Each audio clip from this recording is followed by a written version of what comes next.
قیاس کا ترازو۔ حضرت علی رضی اللہ تعالیٰ عنہ ایک دن بالا خانہ پر تشریف فرماتے، نیچے سے ایک یہودی نے آپ کی طرف دیکھا تو کہنے لگا، کیا آپ کو اس کا علم ہے کہ اللہ تعالیٰ حفاظت کا ذمہ دار ہے، اور کیا آپ کو حق تعالیٰ کی حفاظت پر اعتماد ہے؟ آپ رضی اللہ تعالیٰ عنہ نے فرمایا، ہاں، وہ خالق حقیقی بچپن سے لے کر آخر تک انسان کا محافظ ہے۔ یہودی نے کہا، اگر آپ کو واقعی اس بات کا یقین ہے تو اپنے آپ کو بالا خانہ سے نیچے گرا دیں تاکہ مجھے بھی معلوم ہو جائے کہ خدا آپ کی کیسے حفاظت کرتا ہے، پھر میں بھی آپ کا ہم عقیدہ ہو جاؤں گا۔ آپ کی یہ عملی دلیل میرے حسن اعتقاد کا سبب بن جائے گی۔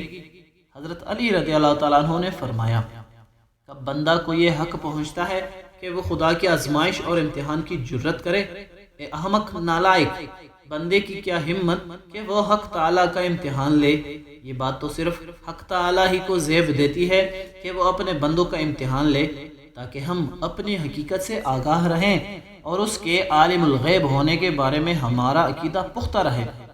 اگر پہاڑ کے دامن میں ایک ذرہ پہاڑ کی بلندی کو دیکھ کر کہے کہ اچھا میں تجھے وزن کروں گا کہ تو کس قدر طول و عرض اور وزن والا ہے، تو اس بے وقوف ذرے کو سوچنا چاہیے کہ جب اپنے ترازو پر پہاڑ کو رکھے گا تو اس کی ترازو ہی پٹ جائے گی۔ اس وقت نہ یہ ذرہ باقی رہے گا نہ اس کی ترازو سلامت رہے گی، تو وزن کا خیال محض احمقانہ ہوگا۔ ایسے احمق اپنے قیاس کے ترازو پر ناز کرتے ہیں اور اللہ والوں کو اپنے احمقانہ خیالی ترازو میں تولنے کی کوشش کرتے ہیں۔ جب اللہ والوں کا بلند مقام ان بے وقوفوں کے ترازو میں نہیں سماتا تو خدا ان کی گستاخی کی نحوست اور شامت کے سبب ان کی ترازو ہی کو ریزہ ریزہ کر دیتا ہے، اور پھر یہ کم ظرف لوگ حماقت در حماقت میں مبتلا ہوتے چلے جاتے ہیں۔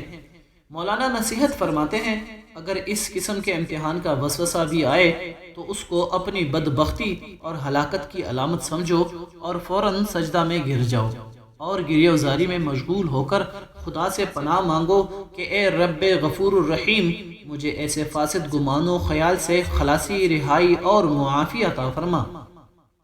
درس حیات۔ انسانی ذات محدود ہے اور اللہ تعالیٰ لامحدود۔ اگر محدود یعنی انسان لامحدود یعنی اللہ تعالیٰ کے امتحان لینے کی کوشش کرے تو اسے حماقت اور بے وقوفی کے سوا اور کیا کہا جا سکتا ہے؟ اللہ تعالیٰ کی حقیقت انسانی عقل سے بہت زیادہ بلند ہے، اتنی بلند کہ اسے بیان بھی نہیں کیا جا سکتا۔